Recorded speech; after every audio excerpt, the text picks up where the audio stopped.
Muchas gracias, Esther, por permitir que nos acojamos a esta institución para presentar el libro, y muchas gracias a ustedes, señoras y señores, por estar esta tarde aquí con nosotros. Es molestarse en venir. Ya sé que lo presencial sigue siendo complejo, pero creo que hay que recuperar de toda forma la vida cotidiana. Hoy tenemos aquí el placer de presentar lo que yo llamaría un pequeño gran libro, porque en realidad de eso se trata. Es este libro sobre historia judía, una introducción muy breve. Fue publicado por Oxford Press University en su versión inglesa, y aquí tenemos, y les voy a presentar desde esa zona de este hasta este, a Clifford Kulwin, que es rabino en Nueva York, es profesor del Seminario Rabínico Latinoamericano, del cuerpo de profesores.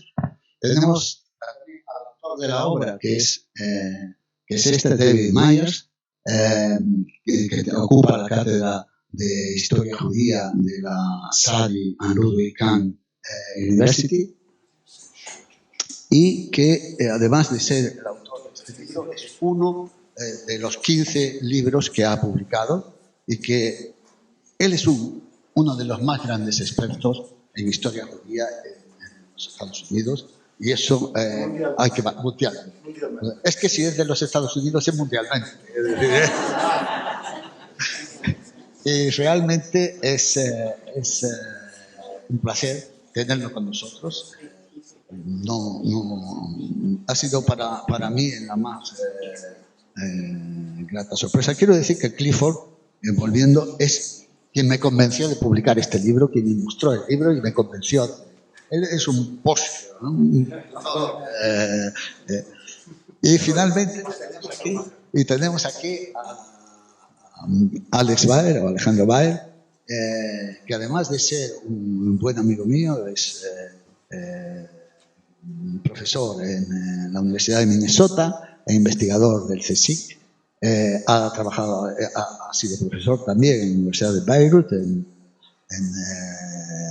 Alemania, y en la Politécnica de Madrid, en su primer momento. Vamos, yo te recuerdo todavía, pues paso en la Complutense. El tema que él ha llevado siempre ha sido una historia sobre el antisemitismo y el holocausto, fundamentalmente. Y yo le recuerdo de su juventud, de su plena juventud, todavía con Gesher, el equipo que seguía y que hacía una revisión de los temas antisemitas en España, y realmente es uno de los grandes apoyos intelectuales de la comunidad judía de España. Pues sin más, pasamos a presentar el pequeño gran libro, y le doy la palabra a Clifford. Gracias, Jacobo, y buenas tardes. Un poco de historia sobre el nacimiento de este libro en español. He estado involucrado en la vida comunitaria judía en países donde se habla español y portugués durante más de 40 años. Y como rabino y como profesor, una de las cosas que siempre estaba dentro de mi cabeza era la cognizencia de la carencia de obras sobre historia judía, obras serias, buenas, de un nivel alto, que se puede leer en español y también en portugués. Y cuando mi amigo David, quien estamos amigos unos muchos años, casi 40 años yo creo, y vivimos juntos cuando éramos estudiantes de doctorado, y cuando él escribió este libro específicamente sobre lo cual él va a hablar, pensé que este sería un libro muy importante tener en español, porque la verdad es que de las obras y series de historia judía afuera de la península ibérica, sobre lo cual Jacobo ha escrito un poco, la verdad es que no hay mucho en español. Entonces, quiero agradecer a Rabino Yal Copano, que me presentó a Jacobo, y gracias a Jacobo por haber no se merece haberme escuchado, también me compró un almuerzo. Y durante este almuerzo yo tenía la oportunidad de sugerir que publicamos este libro y hoy estamos celebrando el resultado. Creo que es un libro importante en cualquier idioma, pero especialmente para estudiantes, para un público laico, judíos, no judíos. Tener este libro va ciertamente a enriquecer la literatura histórica en el idioma español. Entonces, por todas esas razones, es un placer estar aquí. Gracias. Muchas gracias, Kiri. Damos la palabra ahora a Alejandro Baer. Terminará el autor hablando sobre el libro, pero ahora le damos la palabra a Alejandro. Bueno, muchas gracias, Jacobo, por tus palabras, gracias por la invitación y a todos ustedes por estar aquí. La verdad que es un honor participar de esta presentación. Le decía a David, no conocía a David, le conocí hace 5 minutos, pero conozco su trabajo desde al menos 20 años y además tenemos algunos colegas comunes. Felicitar al autor por publicar este libro en castellano, al editor y también a Cliff como alumbrador, partero, ¿no? O ayudante ¿no? por haber acercado este libro y iniciar este proyecto de publicación. Destacar la edición muy cuidada, la excelente traducción, ¿no? de Valeria Bolse, el lenguaje claro, accesible, y bueno, el mérito de este libro es obviamente, ¿no? La brevedad, la síntesis, ¿no? La capacidad de abarcar tanto y de decir mucho en pocas palabras, ¿no? Yo lo voy a usar en mis clases y de hecho yo no utilizaba el libro en inglés allí en Minnesota, pero sí utilizaba un vídeo de una conferencia de David Myers que está en YouTube y que les recomiendo, aunque no sé si deberían leer el libro antes, luego pueden ver la charla, porque la charla se llama Jewish History in 5 Minutes. Toda la historia judía en 5 minutos, ¿no? Entonces los estudiantes, eso pues obviamente es algo a lo que puedo esperar de ellos que lo vean hasta el final. Y ahí, tanto en el vídeo, obviamente, y en el libro de manera mucho más exhaustiva, se plantea una tesis que es muy provocadora y sobre todo muy reveladora y que estimula la reflexión, que se puede resumir en una frase: sin antisemitismo y sin asimilación no habrían sobrevivido los judíos, no habría judaísmo hoy en día. Claro, es algo como contraintuitivo. Luego David creo que va a expandir sobre ello, pero bueno, la tesis es que el antisemitismo es un factor de cohesión, antisemitismo en niveles tolerables o, como dices, en dosis no letales de cohesión y de preservación. Y eso es una ley sociológica que es irrefutable, ¿no? Que la presión externa promueve la unión, la cohesión interna, ¿no? Y luego la asimilación, y aquí quizás, y ese es el tema, quizás me gustaría expandir un poco también, plantear algunas preguntas para el debate. La asimilación aquí lo define también como aculturación, que es el proceso de absorción de normas lingüísticas y culturales, costumbres, vestimentas, prácticas educativas por parte de los judíos, y hay un equilibrio entre, ¿no?, la adaptación a la cultura anfitriona y el mantenimiento de características distintivas propias. Es decir, en ese balance se produce la asimilación y fruto de esa interacción ha sido la diversidad, ¿no? La diversidad cultural, la riqueza judía histórica y que llega hasta el presente. Ahora bien, obviamente siempre hay cambio, hay transformación de la cultura judía, y lo leemos en este libro. Es muy interesante el concepto del tónico cultural, ¿no? Que, ¿no?, se moviliza, por ejemplo, las lenguas, ¿no?, como el griego o el arameo, para reforzar tradiciones judías, ¿no?, y esas tradiciones que están en constante evolución. En definitiva, la asimilación como una constante de la vida judía. No es asimilación, y ayer tuvimos una conversación sobre esto, no es la asimilación como la entendemos quizás hoy en día, que es la adopción plena, ¿no? O la cultura que se funde totalmente y desaparece, ¿no? en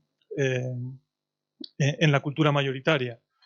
La asimilación aquí tampoco conlleva en ningún momento el rechazo de o el abandono de la identidad anterior.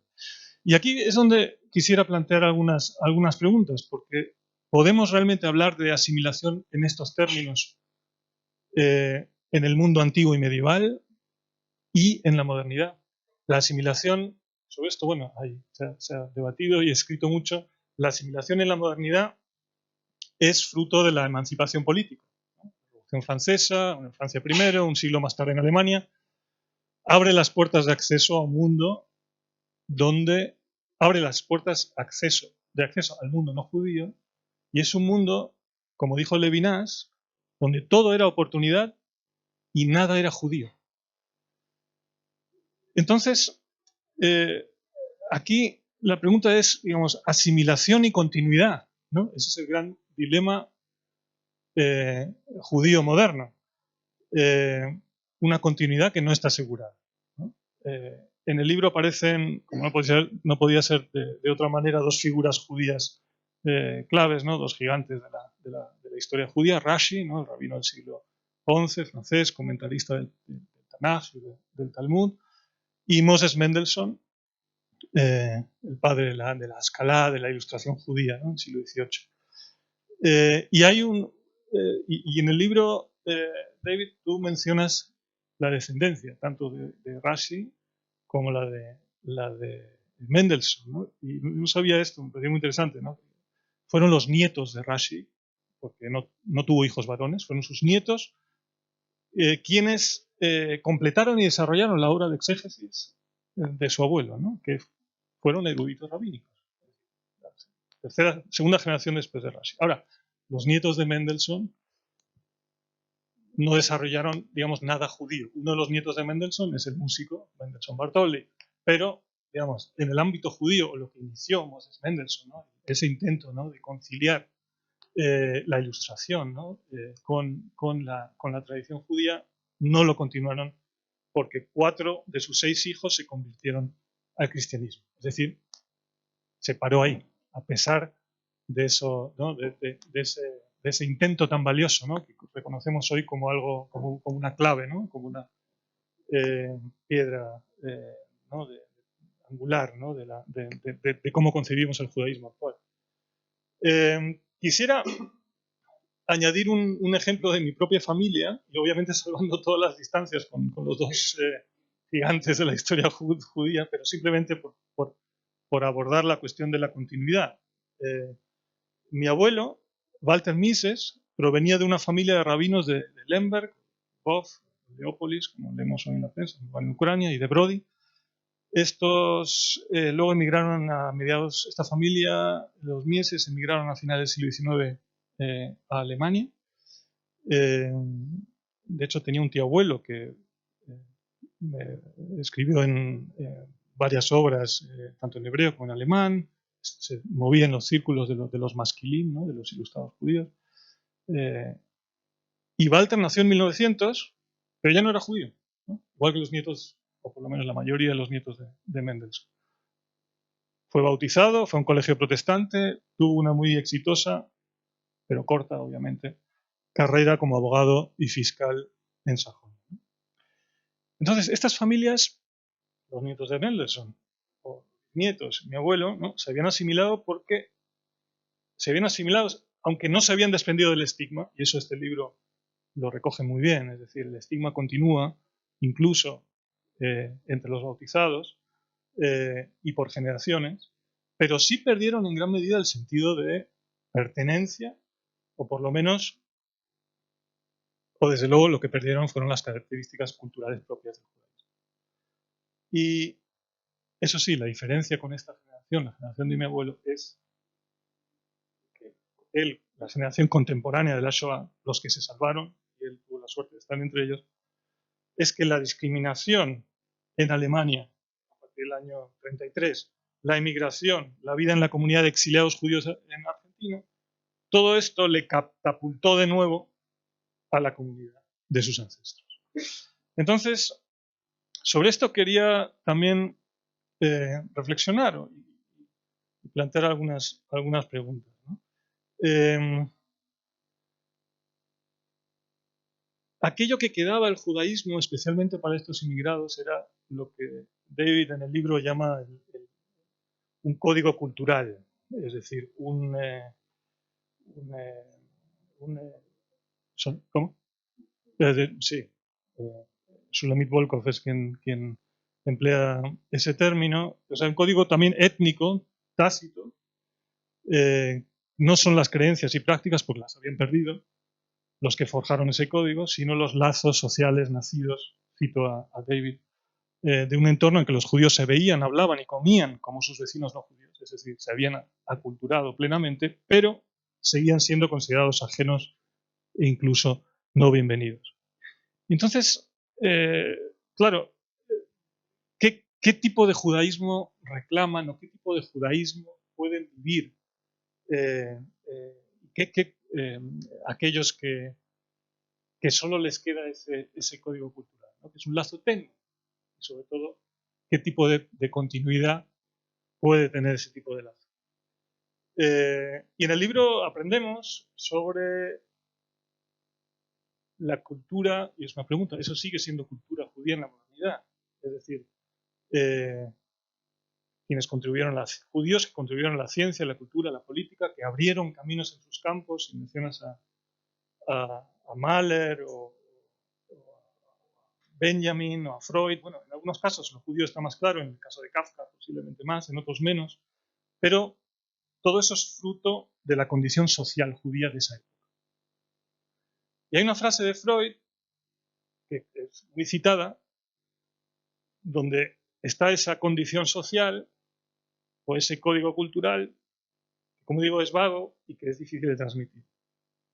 Freud decía que él estaba entre los que no entendían la lengua sagrada, a quien la religión de los padres les ajena, como cualquier otra, que no puede compartir ideas nacionalistas, el sionismo, y que sin embargo nunca ha negado su pertenencia a su pueblo y experimenta su particularidad como judío y no quiere que sea de otro modo. Es interesante la definición. Y esta definición me resulta muy familiar porque el entorno de los judíos alemanes de Argentina, el entorno familiar propio, he escuchado esas definiciones vagas de judaísmo desprendidas totalmente, diría, de la tradición judía. Y es verdad que nos gusta reclamar hoy, ¿no?, como acervo, ¿no?, humanista, abierto, crítico, ¿no?, estos autores. ¿No? Desde luego que es muy rico, es muy estimulante, y especialmente aquí los que somos académicos y, ¿no?, los que tenemos un interés por la cultura judía, pues vamos a recurrir a ellos y desde luego que nos llena. Pero ¿hay continuidad de esta historia judía sin religión judía? Y es una pregunta que es relevante también en este contexto. Clifford es un rabino en Estados Unidos. Jacobo fue líder comunitario durante muchos años y es una de las figuras en la comunidad judía española que hace mucho por promover el conocimiento de la cultura judía. No tengo que decir más de eso, es evidente para todos ustedes. La rabina Yael Cobano está en la audiencia. Hay una nueva comunidad en España, la comunidad reformista, la comunidad judía reformista, Or Hadash. Es decir, la pregunta es si estos mimbres, ¿no?, estos marcos, tienen la capacidad de ofrecer un entorno que recoja estas distintas sensibilidades, las distintas formas de ser judío, incluso esto del judío no judío, ¿no?, eso que decía Isaac Deutsche, ¿no?, el judío, digamos, muy, muy alejado, pero que mantiene ese vínculo, ¿no?, esa sensibilidad, ese código cultural. La pregunta es, claro, estas ramas pueden ser portadoras de frutos.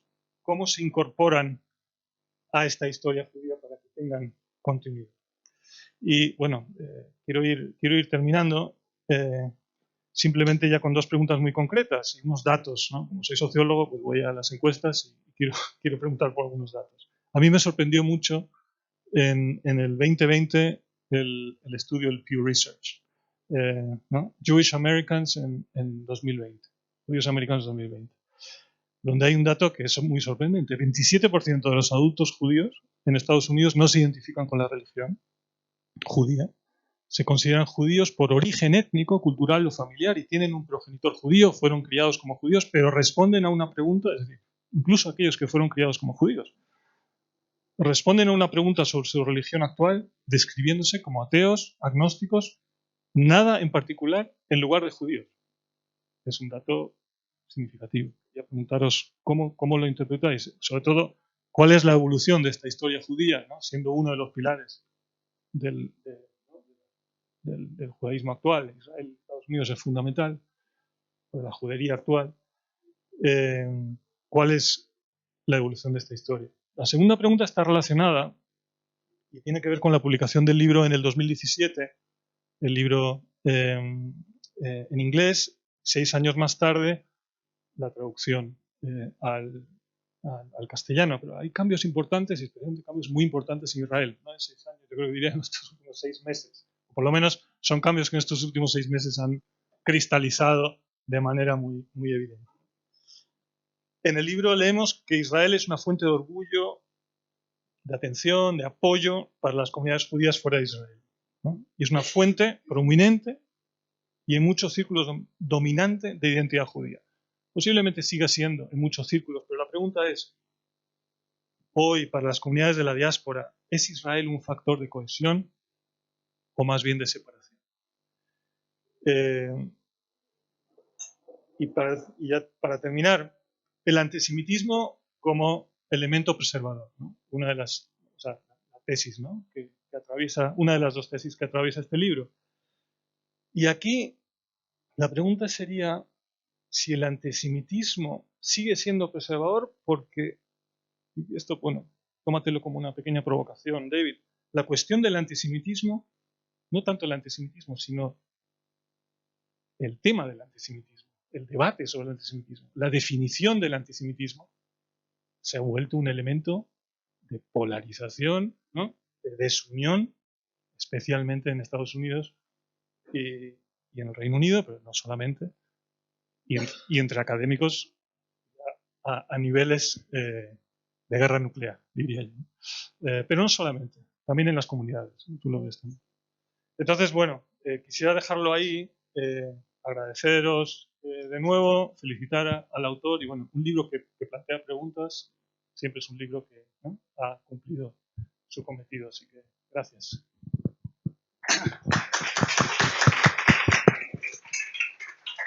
Muchas gracias, Alex. Como siempre, a las preguntas continúan otras preguntas, es decir, y además quizá ese es el camino de llegar al conocimiento, vamos, verdaderamente. Y además un libro debe ser interpretado de una forma hermenéutica, por lo tanto es un libro abierto, con muchas capas como las cebollas, y es necesario poderlas entresacar. Pasamos ahora al autor, a David Murray, que va a hablar en castellano, no es su idioma, pero lo habla. Y luego las preguntas que se le dirijan a él, Alex hará de traductor para que tengamos un más perfecto conocimiento de esto. Gracias. Queridos amigos, estoy encantado de estar con ustedes esta noche. Es la primera vez que vengo a España y me siento profundamente honrado de estar aquí para el lanzamiento de la traducción de mi libro al español. También es la primera vez que pronuncio un discurso en español, por lo que les pido su comprensión mientras me abro paso, siempre contento en su hermosa lengua. España ocupa un lugar especial en la larga historia de los judíos. Fue el lugar de un florecimiento cultural extraordinario, con figuras como Shmuel Hanagid o Ibn Nagrela, Avraham Ibn Ezra, Moshe Ben Maimón, Yehuda Halevi, Moshe ben Nachmon, Hijastai Crescas, que representaron la cúspide del compromiso filosófico, poético y político con la cultura anfitriona. Por supuesto, España también fue escenario de graves desafíos para los judíos, desde la época de los visigodos cristianos hasta la de los almohades musulmanes, pasando por la violencia de 1391 que dio comienzo a un siglo tumultuoso que desembocó en el edicto de expulsión de 1492. Ese siglo fue testigo de la introducción de una nueva figura en España, el cripto judío, que vivió una frágil existencia entre los mundos judío y cristiano. La vitalidad cultural y la discriminación antijudía son los dos polos entre los que oscila el péndulo de la historia judía. En mi libro sostengo al sorprendente y controvertido argumento, ya expliqué, de que la asimilación y el antisemitismo, a menudo vistos como amenazas a su existencia, han sido claves para la supervivencia de los judíos. ¿Cómo es posible? Si los judíos no hubieran absorbido la cultura, la lengua y las normas sociales de las sociedades musulmanas y cristianas en las que vivían, se habrían convertido en fósiles de un pasado muy lejano, pero que impidió su plena inmersión en esas sociedades.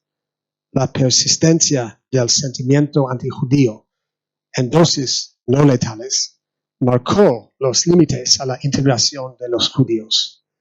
De hecho, el movimiento entre la asimilación y el antisemitismo cultivó un notable mecanismo adaptivo que ha permitido a los judíos sobrevivir contra todo pronóstico.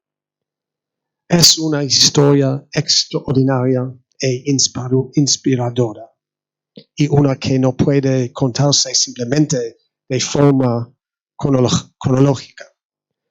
Este fue el enfoque de los grandes macrohistoriadores judíos de los siglos 99 y 20, Heinrich Gretz, Shimon Dubnov y Salo Baron. A diferencia de ellos, decidí que lo mejor sería dividir la historia en 5 capítulos temáticos. Primero, nombres, para destacar las etapas de desarrollo histórico del grupo que pasa de hebreos a Bene Israel, a israelitas y a miembros de la fe mosaica. Segundo, números, para revelar el cambiante destino demográfico de los judíos, así como la sorprendente yuxtaposición entre su reducido número y su impacto histórico. Tercero, culturas, para señalar la extraordinaria variedad de minhagim, costumbres que los judíos desarrollaron en sus encuentros con las culturas locales junto con los giros comunes del tapiz judío global. Cuarto, política, para tomar nota de las incesantes estrategias y maniobras que los judíos tuvieron que desarrollar para sobrevivir y prosperar en entornos gentiles.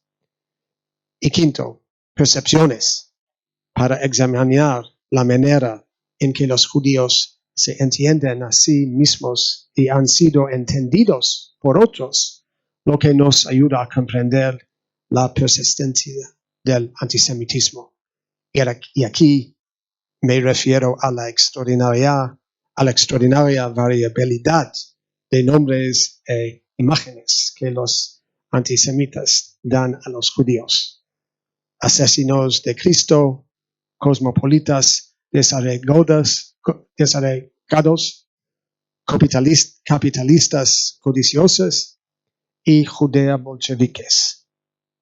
Esa gama de imágenes de los judíos, algunas de las cuales se contradicen entre sí, atestiga el poder de permanencia de la judeofobia, como ya llamó el pensador proto-sionista Leon Pinsker. Recuerdo que cuando empecé a trabajar en este libro, hace más o menos una década, me pregunté si el antisemitismo en Estados Unidos podría desaparecer pronto. ¿Y qué pasaría con los judíos, dado que el antisemitismo ha creado obstáculos a su asimilación? Pues bien, esa sigue siendo una pregunta puramente teórica, ya que el antisemitismo no está a punto de desaparecer ni en Estados Unidos, ni en España, ni en el mundo en general. Y así continúa el ciclo de la historia judía. Como judío e historiador de los judíos, es a la vez un privilegio y una responsabilidad contra esta historia. Sigo aquí los pasos de mi gran maestro, el profesor Yosef Chaim Yerushalmi, de la Universidad de Columbia, a quien dedicó el libro y cuya huella está en cada una de sus páginas. El profesor Yerushalmi dominaba toda la historia judía, a la que aportó una rara mezcla de erudición, lirismo y pasión. Sorprende especialmente la profunda empatía que demostró por el tema de su primer libro, Fernando Isaac Cardoso, el criptojudío luso-español del siglo XVII, que alcanzó un gran éxito como médico de la corte en Madrid antes de marcharse de España para vivir una vida judía abierta en Italia. Yerushalmi veía a Cardoso y a los criptojudíos en general como un emblema de las sensibilidades e identidades opuestas que marcaron la modernidad judía. Y hasta cierto punto se identificaba con la difícil situación de Cardoso. Al igual que el profesor Yerushalmi, no soy un mero observador, sino también un participante.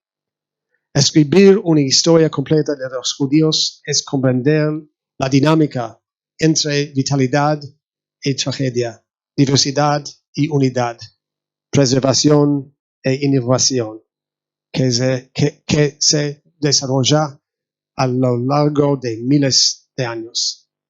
Como historiador, escribir sobre este viaje histórico es apasionante. Como judío, es aún más apasionante reconocerme a mí mismo como un viajero en este largo viaje.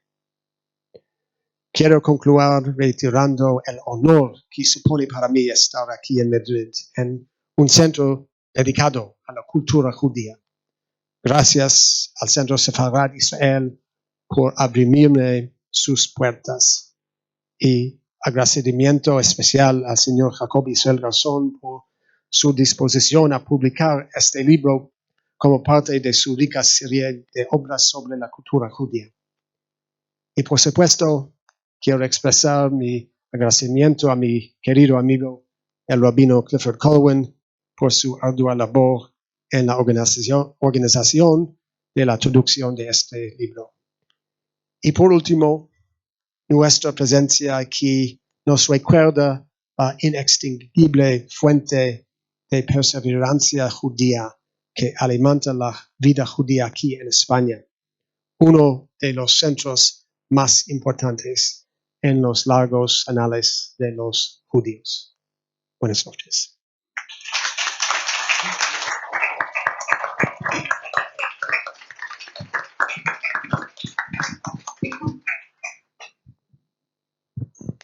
Vamos a dar un turno de preguntas, pero yo querría hacer una pregunta también a los disertantes, o en realidad son dos preguntas. Una, en realidad cuando hablamos de la cultura judía y los judíos, ¿por qué la cultura judía? Y creo que uno de los aspectos fundamentales es que éramos, y desde hace 2400 años, por lo menos desde el segundo templo, una religión con un texto que había que leer y estudiar. Y eso nos convertía en letrados, en un mundo generalizado de casi iletrados. De ahí el que la cultura sea una parte muy importante del ser judío. Y pregunto, ¿esto es así desde su punto de vista? Segundo, es verdad que esta mezcla lo llama asimilación. Yo no lo llamaría asimilación, lo llamo integración, porque durante 18 siglos, en la historia de la cristiandad, no fue posible la asimilación salvo la conversión. Luego, por lo tanto, hay un antes y un después del siglo XVIII, después de la Ilustración. Antes, para dar el paso de la asimilación, era necesario la conversión y, sobre todo, esa conversión que exigía pasarse como al otro lado, porque no éramos ciudadanos desde este lado. En el caso después de la Ilustración, de la post-Ilustración, ya el tema es diferente. Alex lo ha reflejado y es que el tipo de asimilación ya es diferente. Es un tipo de asimilación no a otra religión, no exige el pasar a la nada, a ese 27% que no se define como nada. Pero ahí queda también la pregunta que Alex, y que yo también repito, ¿cabe una vida judía sin un nexo religioso? Y esta pregunta es crucial, no para el pasado, pero sí para el futuro, porque la historia en realidad es esto, es el pasado, el presente y el futuro de esto. Es una pregunta que os lanzo antes de que pase. So I'm going to respond in English, and you will try your best to translate. I'm just curious to know how many of you understand English? Okay, good. So, okay. So both Alex and Jacobo sort of pressed on the terminology that I deployed in this book, particularly with reference to the term assimilation. And I should perhaps be more transparent in revealing some of the roots of my own choice of language and concept. You want to should I keep going? Okay. Tanto Jacobo como yo hemos preguntado sobre el uso del término asimilación y David nos va a explicar sobre las raíces, ¿no? Las fuentes de ese uso. So, in part, in this book, I intend to wake up the reader. It is an intentional act of provocation to suggest that assimilation and anti-Semitism are preservative features of Jewish life. But I think there's a great deal of truth in this claim. And I want to just excavate a bit the sources of both of those propositions. So let's begin with assimilation.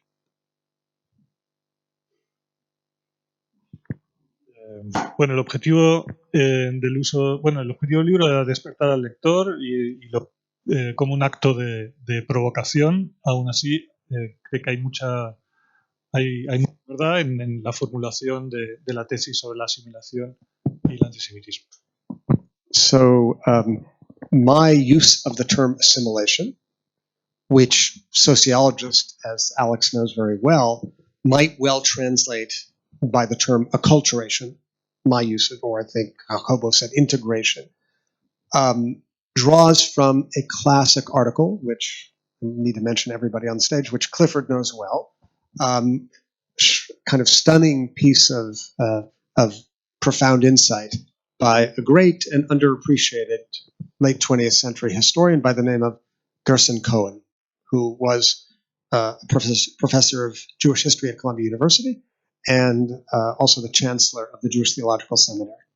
And in 1966, Gerson Cohen was invited to give a lecture to a group of future Jewish educators at a Jewish college in Brookline, Massachusetts. And he entitled his lecture, The Blessing of Assimilation in Jewish History. And you can only imagine how horrified the parents of these future Jewish educators were at the title of that lecture. El término de asimilación lo entiende como aculturación e integración, es decir, no rechazas, ¿no? Como sinónimos, ¿no? Pero hay un artículo clásico de Gerson Cohen, que fue un profesor en la Universidad de Columbia y director del seminario de estudios judíos, del Instituto de Estudios Judíos, y bueno, planteó una conferencia en 1966 para educadores judíos, titulada la bendición de la asimilación, lo cual provocó, pues obviamente, aquello que... What did he mean? He made what turned out to be a spectacularly intuitive point, which was that at every turn in Jewish history, Jews, even in what seemed to be the most isolated situations they faced, were integrated in some way, oftentimes in the marketplace, in the life of the community of non-Jews that hosted them. And he made the extremely interesting point of upending a famous ancient Jewish teaching, a famous midrash, which says that Jews were preserved because they resisted changing their names, their language, and their dress, their shemot, their leshonot, and their malbush, which adds up to the Hebrew acronym shalem, meaning wholeness or completeness. And Cohen says exactly the opposite is true. In every situation known, in the most isolated conditions of medieval Ashkenaz, Jews absorbed the names, the languages, and the dress habits of the surrounding culture. There was never an instance in which they didn't. This, Cohen refers to, again, I think, as an intentionally provocative act, as assimilation, to make the point that without that process of really exercising their cultural muscle by existing in a non-Jewish world, absorbing, and then in some sense retracting to assure group preservation, without that act of cultural exercise, Jews would not have survived. They would have been like so many other peoples from antiquity that disappeared from the stage of history. That was not the path of the Jews, and Cohen set out to understand why, and he identified the reason in this notion of assimilation. And I think we were sort of introduced to this together in the seminars of Professor Yerushalmi, and I think there remains a tremendous amount of historical validity to it to this day. Bueno, disculpadme, la verdad que esto no lo suelo hacer, con lo cual hago lo posible por traducir. Básicamente, Cohen, este profesor, quería, digamos, refutar un argumento ¿de quién era? ¿Quién lo? The Midrash. Del Midrash, de que los judíos debían evitar, ¿no? Adoptar los nombres, la lengua y la vestimenta de las culturas en las que vivían. ¿Cómo es el acrónimo? Es Shem, Lashon Mabush. y Labush. Y Cohen dice que es justo que fue todo lo contrario, que adoptaron nombres, adoptaron la lengua y adoptaron la vestimenta, y de hecho absorbieron y de esta manera ejercitaron un músculo cultural que ¿no? Absorbing and retracting, ¿esto qué quiere decir? O sea, absorben y incorporan. Participating in that wider culture, oftentimes unintentionally, but certainly so in the marketplace, absorbing in the marketplace, Shem Lashon Malbush, and then withdrawing. This is what we didn't have a chance to talk about. Oftentimes, when confronted with the prospect of anti-Jewish expression, that served as the marker of the extent of that integration into the society. And the back and forth develops that remarkable adaptive mechanism that we spoke of. En definitiva, se trata de un mecanismo adaptativo muy eficaz que consiste en la absorción, en la adopción de la cultura y la participación en esa cultura, pero también, digamos, retrayéndose en los momentos en que el antisemitismo provocaba esa separación. Entonces, esa dinámica, ¿no? Esa dialéctica entre separación y aproximación es este mecanismo de adaptación. So, I just want to say that Cohen's article is one source of inspiration for my thesis. Another very important source of inspiration is Spinoza, who happens onto another very important insight, which I must confess my work is entirely derivative of, especially found in the famous third chapter of the Theological Political Treatise, where he seeks to explain the persistence of the Jews and says, Jews received, in his notion of revelation, laws of governance to regulate their community in antiquity. The laws that governed the Jewish kingdoms, the Jewish commonwealth of antiquity.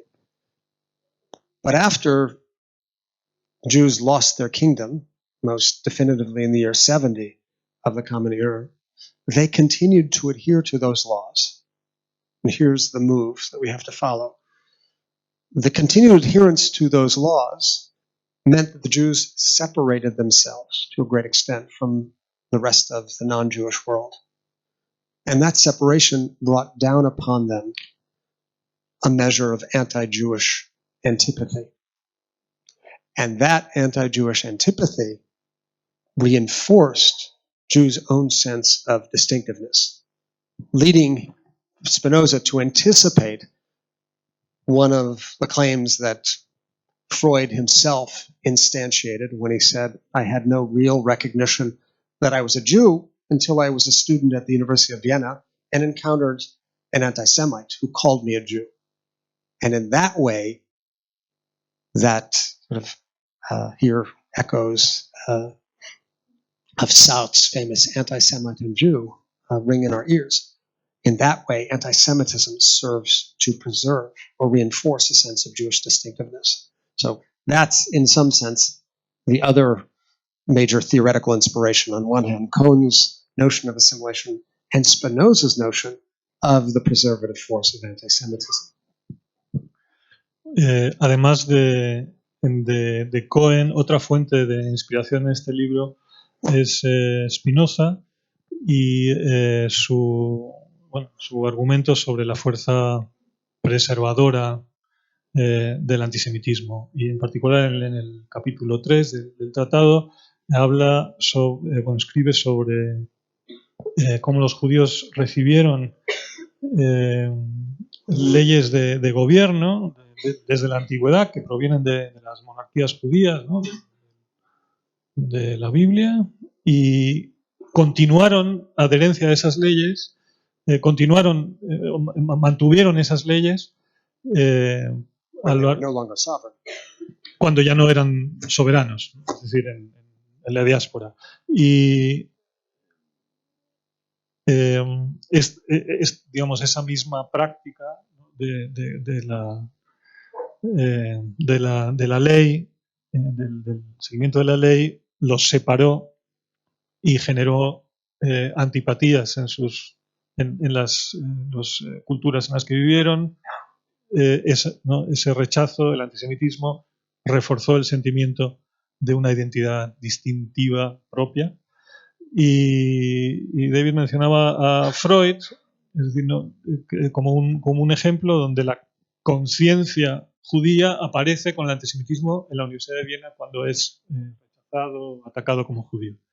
Y también mencionabas a Sartre, ¿no? Las reflexiones sobre la cuestión judía, donde justamente el judío es aquello que imagina el antisemita, pero esa misma imaginación o digamos esa designación genera identidad judía. ¿Se puede decir así? Yeah, I just want to maybe pick up on one of your final points, Alex, which is to say it's understandable in today's world, certainly all the more so in the United States, where the number of anti-Semitic incidents has risen dramatically since the year 2015, doubled in number between 2015 and 2017, and then again from 2018 to 2020. It's completely understandable that there would be renewed energy, attention, and resources, and of course there has to be. But there's also a longer history of Jews developing, in some sense, an unhealthy reliance upon anti-Semitism or the perception of anti-Semitism as a central feature of their identity. That's, in some sense, a legacy of the pre-modern past. But now in modernity, in modern times, when new opportunities have been opened up, there needs to be particular vigilance to not transforming that struggle against anti-Semitism into a kind of pathological reliance. That's the challenge, to confront at every turn, but not to develop an over-reliance upon that perception of antipathy. I'm not sure how to translate this. La alianza, o sea, reliance, que sería, digamos, el no depender de... O sea, lo que estás diciendo, si te he entendido bien, es que hay algo poco saludable en esa dependencia del antisemitismo como factor de identidad judía. Sin embargo, lo que estás diciendo es que esto no es solamente un fenómeno de la modernidad, sino que tiene estas raíces históricas a las que has mencionado. I mean, the modern period transformed in many ways the nature of anti-Jewish expression. It, in fact, lent us the term anti-Semitism. This is a modern term, a term that develops in the 1870s in Germany. But it also opens new opportunities for degrees of integration that Jews had never experienced previously. And it's interesting to note that the simultaneity of the development of those new opportunities for Jews and a very substantial organizational infrastructure to combat anti-Semitism. And it's what I'd like to convey is the importance of maintaining a delicate balance between taking advantage of those opportunities and not transforming that organizational infrastructure into the sole raison d'être of being Jewish. We could just leave it at that. You want to help me with this?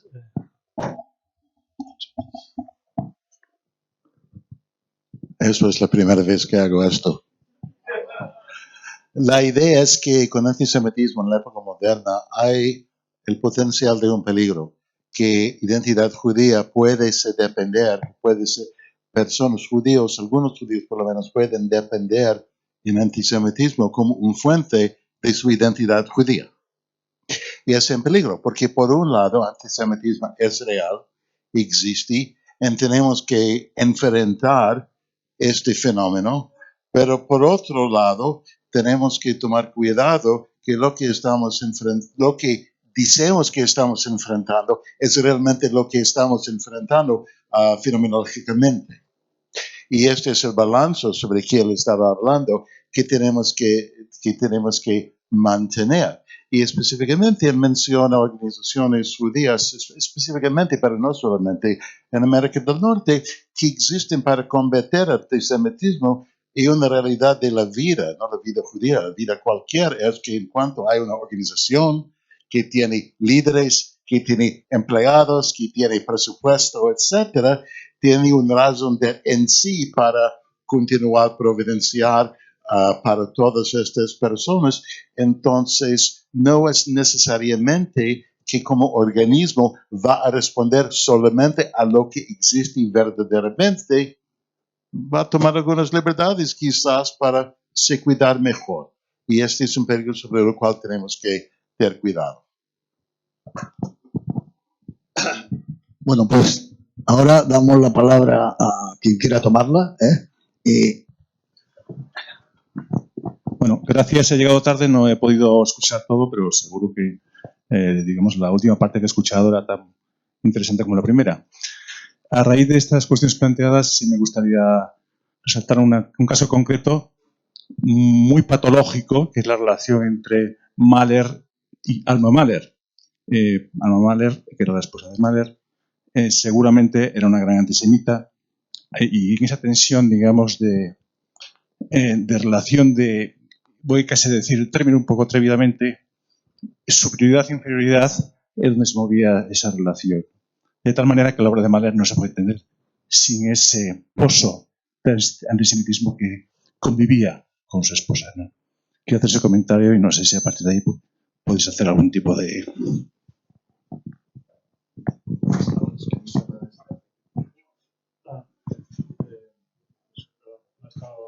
El caso de Alma Mahler, el antisemitismo de Alma Mahler.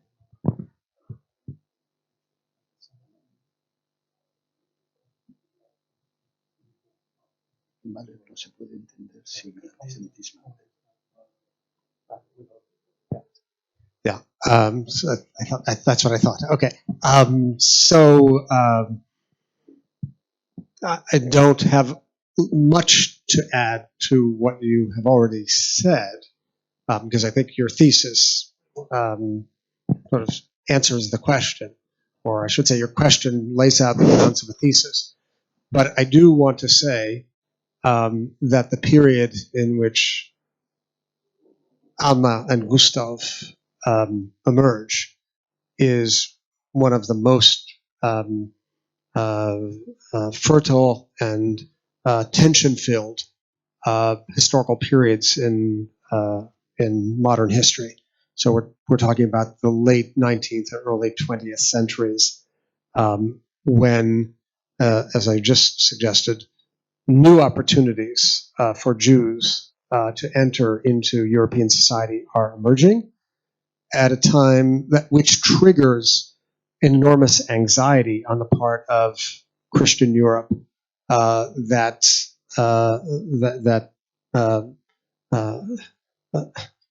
their way of life is being altogether overrun.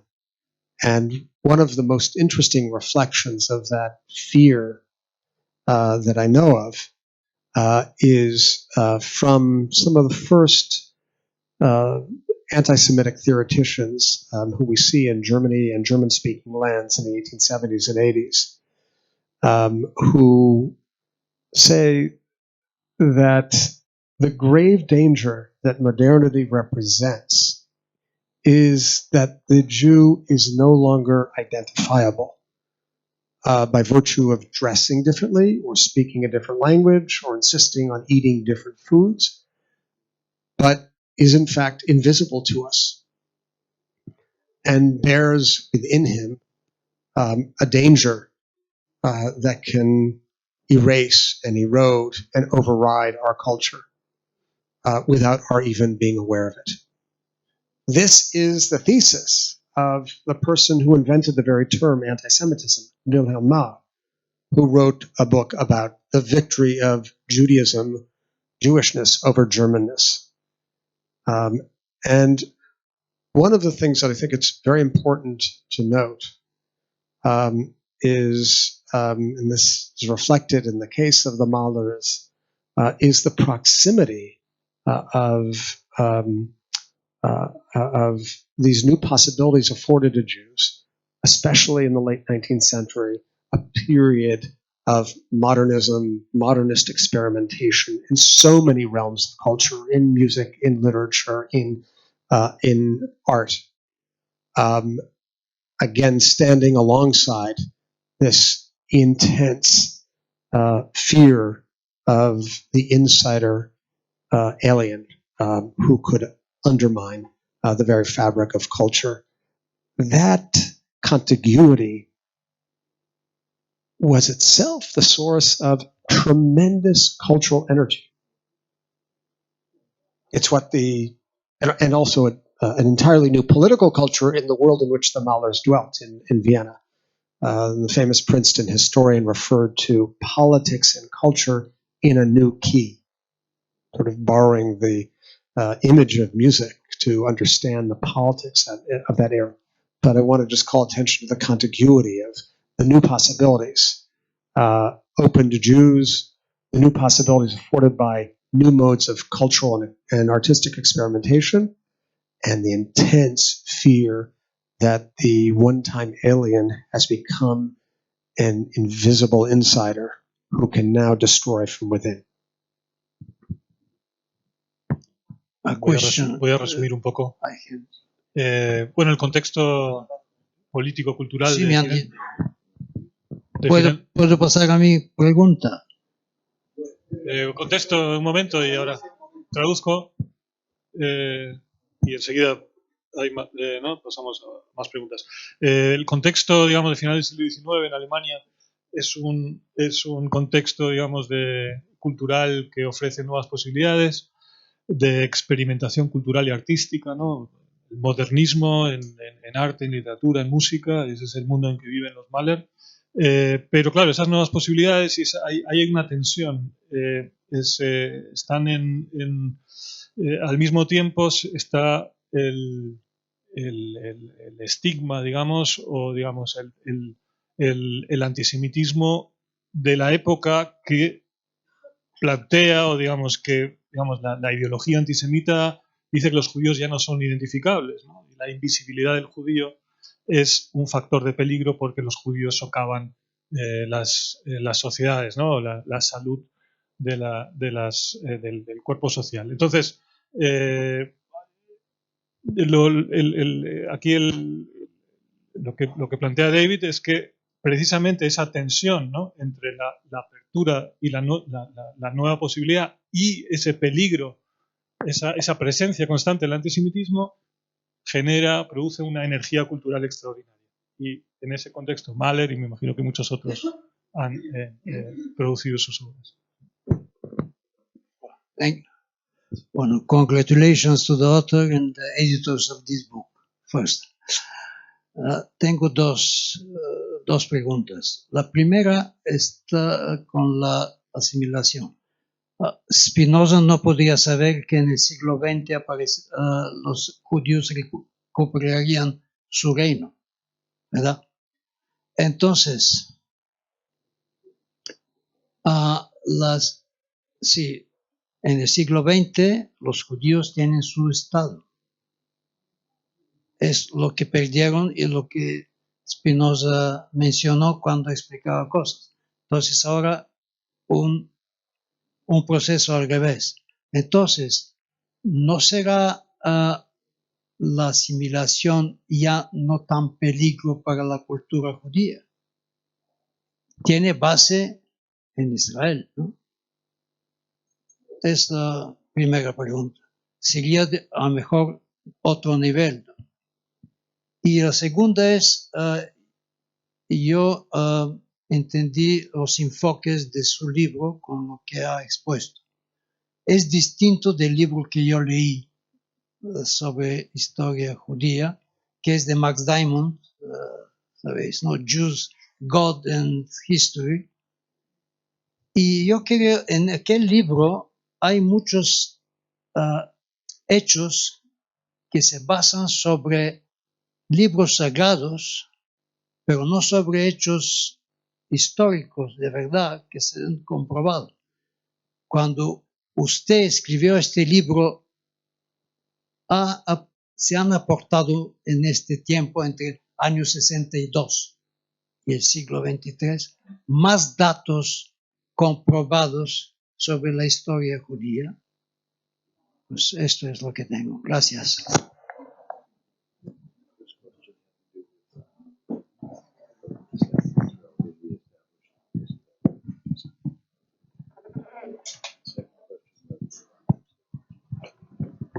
Great. Thank you for your questions. The state of Israel, and what does it do to that equation, that balance that we've talked about between assimilation and anti-Semitism? Well, it completely upsets it. It completely upends that paradigm. That's a paradigm very much born of a diaspora existence, of Jews who dwell within host societies that are host majority societies that are Christian or Muslim in the main.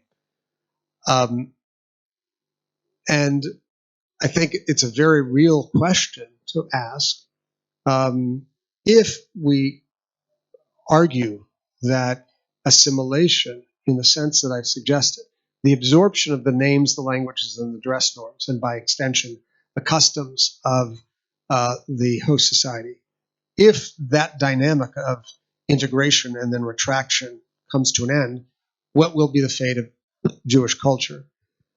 And here I have to say that sovereignty offers up an alternative model. I would say that for me, one of the greatest achievements of the Zionist movement has been the creation of a new Hebrew culture, of extraordinarily robust Hebrew culture. And I think that sort of is an alternative model to the one I've presented, and stands as a kind of contests my theory. On the other hand,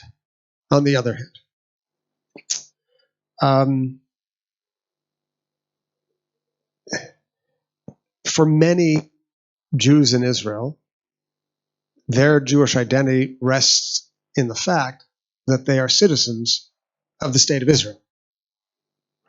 It's a kind of teleology. It's a teleological proposition. And there's very little content to their Jewishness, quad Jewishness, very little content. So I'm not exactly sure.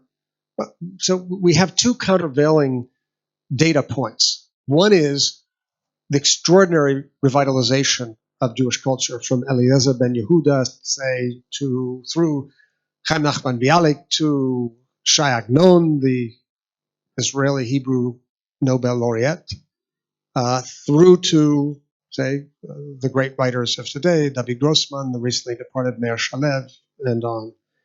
On the other hand, we have I'd say, a new laziness about working, about exercising that muscle that we spoke about that isn't required there, such that there's a certain form of assimilation underway.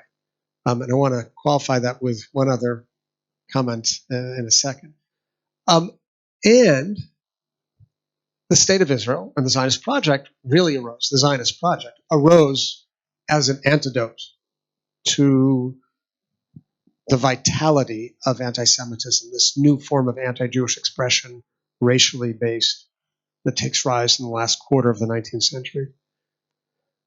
But it turns out not only has the state of Israel not exhausted the phenomenon of anti-Semitism, but neither has it altered the paradigm of sort of establishing one's raison d'etre on the basis of the presence of anti-Semitism. What we talked about as the kind of the Spinozistic model. So I'd say it's too early to tell about whether Israel is going to altogether upend that dynamic that we've spoken of. There are signs that suggest yes, and there are signs that suggest no.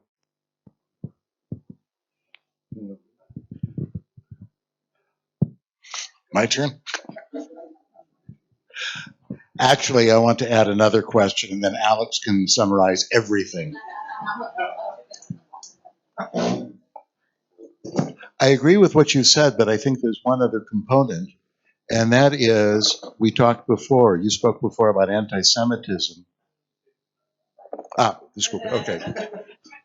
Tú hablaste antes sobre antisemitismo como un agente preservativo para la identidad judía, que entendemos, creo, hace sentido, y también sobre el peligro en la época moderna de antisemitismo se dice en español, es portugués, becoming. Lo que realmente hablo es portuñol. Y así la identidad judía baseada demasiado en antisemitismo. ¿Puede existir una dinámica paralela en términos de un judío que vive en la Golá, en la diáspora, y el Estado de Israel? Yeah, I mean, that's what I think I'm suggesting, is exactly that. That dynamic may or may not be upended. The one factor that I wanted to add that we have not mentioned, which is an extraordinarily important force that may or may not be on your radar, is a growing demographic heft and weight of the Haredim, of the traditionally observant, or as they are sometimes called, ultra-Orthodox Jews, who today represent about 14% of the world's Jewish population, but it's estimated by the year 2040 will represent about 25%. 1 out of 4 Jews in the world will be Haredim. And that, just to refer back to the last question, really complicates our attempt to answer whether there's a new kind of assimilation in Israel, because you have the growing prominence of Haredim. But yet, if I can turn my own thesis on its head, the Haredim are undergoing a fascinating process of assimilation. How so? Well, now it's increasing the case, as empirical studies have shown, that Haredim in Israel speak Hebrew more than they speak Yiddish. And thus begins the process of linguistic assimilation. Increasing numbers, sometimes willingly, sometimes unwillingly, are entering the army, the academy, and the workforce. And here I should say that the revolutionaries in this regard, as in so many regards, are the women, who are simply saying the business model of a family of 8 or 15 with a husband who doesn't work isn't going to work any longer. So that's a really interesting complication to the question of whether that assimilation anti-Semitism dynamic is replicated in Israel.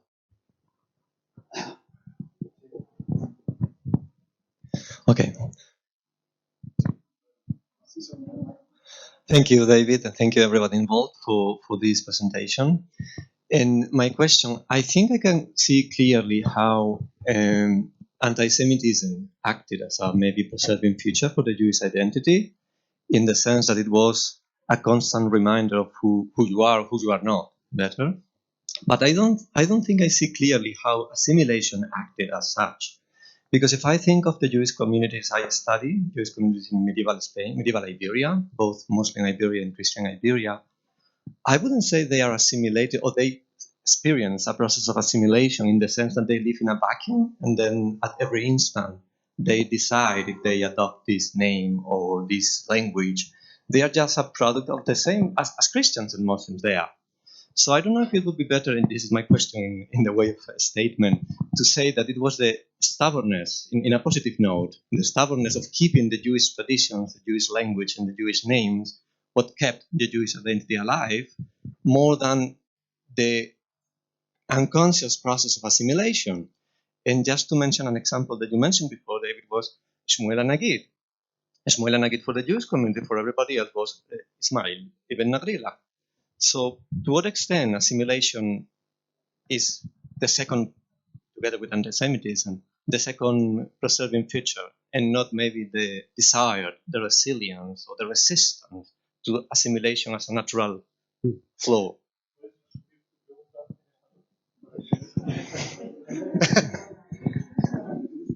Sí, mi pregunta era sobre los dos elementos que ayudan a preservar la identidad judía que David ha mencionado antes, el antisemitismo y la asimilación. Decía que el antisemitismo veo claramente cómo funciona como un elemento preservador porque es un recuerdo constante de quién se es o quién no se es. En cambio, tenía mis problemas. Maybe my question is because I haven't read the book yet. Maybe when I read it, I will have it clear. Mi problema con asimilación era que en las comunidades judías que yo estudio de la península ibérica medieval, no veo ese elemento de asimilación como una asimilación consciente, en el sentido de que los judíos viven a lo que sucede en la península y en un momento determinado deciden adoptar esta lengua o este nombre o esta forma de vestir, por utilizar los tres elementos de los que se ha hablado en la mesa, sino que son un producto cultural como cristianos o musulmanes que hablan el árabe, por ejemplo, porque es su lengua materna, que se visten como árabes porque todo el mundo se viste igual y que tienen nombres arabizados o árabes. Y mi pregunta es si no es el esfuerzo consciente de preservar el judaísmo, para utilizar el shalem, ¿no? Shemot es un nombre de Malbus, la lengua, los nombres y la forma de vestir, lo que ayuda a preservar la identidad más que la asimilación. Esa sería mi pregunta. Voy a responder yo un momento porque has hablado más sobre la época medieval. Sí. Y entonces, en la época medieval sí hay una asimilación. Hay una asimilación lingüística. Quiero decir, hay una asimilación desde todos los puntos de vista. Es decir, hay una asimilación a la cultura general. Los judíos eran los trujamanes, los transmisores de idiomas. Y hay una asimilación no hay una asimilación en el ropaje, porque estaban obligados a usar un ropaje determinado, incluso en un momento determinado tuvieron obligación de llevar una esto roja. Y hay una asimilación en todos los aspectos también. Lo que pasa es que no hay una asimilación, hay una integración parcial, hay digamos, un mestizaje, pero hay un mestizaje. Los judíos han conservado, por ejemplo, el judeo español, que es un producto medieval, que es un producto que se llevaron de España. Luego se intercambió también, por ejemplo, con el turco en el levante mediterráneo y se intercambió con el árabe en las comunidades sefardíes del norte de Marruecos. Pero ha habido una asimilación. Lo que pasa es que una asimilación no completa, un mestizaje. Yo por eso prefiero el término integración. Hay una integración parcial que nunca puede ser total, porque además las leyes se lo prohibían, pero hay una asimilación. El yiddish es un judeo-alemán y es el idioma que hablan los esquenezinos. Es decir, hay una asimilación. No es la asimilación que vemos en la actualidad, porque después del siglo XVIII ha cambiado todo. Es decir, estamos aquí 4 judíos vestidos como cualquier ciudadano, hablando español o inglés como cualquier español o cualquier americano, pero todavía tenemos conciencia, creo que los 4 tenemos conciencia de nuestra identidad. Nuestra identidad es mestiza, no es una identidad pura. No hay identidades puras. Yo creo que el mundo moderno ha roto las identidades. Claro, pero usted diría que son 4 judíos asimilados, por ejemplo. No. Pues lo mismo pasaba en la Edad Media. No, somos 4 judíos con mucho asimilado, pero 4 judíos que han mantenido también su judaísmo. Y este es el tema. Es decir, la asimilación no es el traspaso, no es la conversión. Claro es una asimilación cultural, pero no... En español, castellano, la palabra palabra simulación tiene connotaciones negativas porque no es no debe ser escrito así. What is your name? David. David. So thank you for your question. I just want to say, Jacobo, I love this audience. This is really a wonderful, engaging conversation.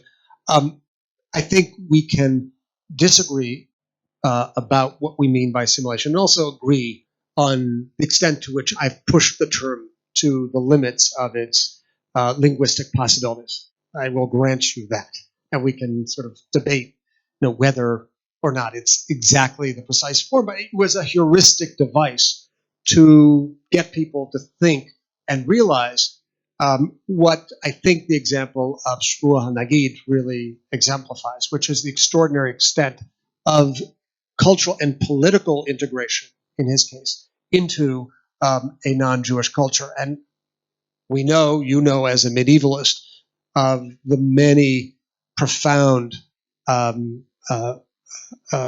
forms of culture that left such a deep mark on Spanish Jewish culture that draw from that wider world. We're talking about scientific, philosophical, poetic forms of cultural expression that owe to the wider culture, and particularly to the extraordinary renaissance generated by the emergence and growth of Islam, without which one might imagine a much more impoverished Jewish world. But I want to pick up on something that Jacobo said, because it seems to me the best illustration of the model of assimilation, now to try and make the case for the term, is the presence of Jewish languages. Yiddish, Judeo-Spanish, Judeo-Arabic, Judeo-Provençal, Judeo-Italian, Judeo-Persian. This is the best exemplification of the process that I'm talking about. Drawing from the language, the vernacular language, and yet then drawing around that vernacular language certain boundaries or markers to assure that it remains legible and comprehensible to a Jewish audience alone. How do we do that? Well, you write the language in Hebrew characters, you import Hebrew loanwords, and you therefore create this fascinating linguistic liminality that I think represents both of those dynamics, the extending of the tentacles into the culture of the host society in what I've called an assimilatory move, and then the retraction intended to assure group preservation.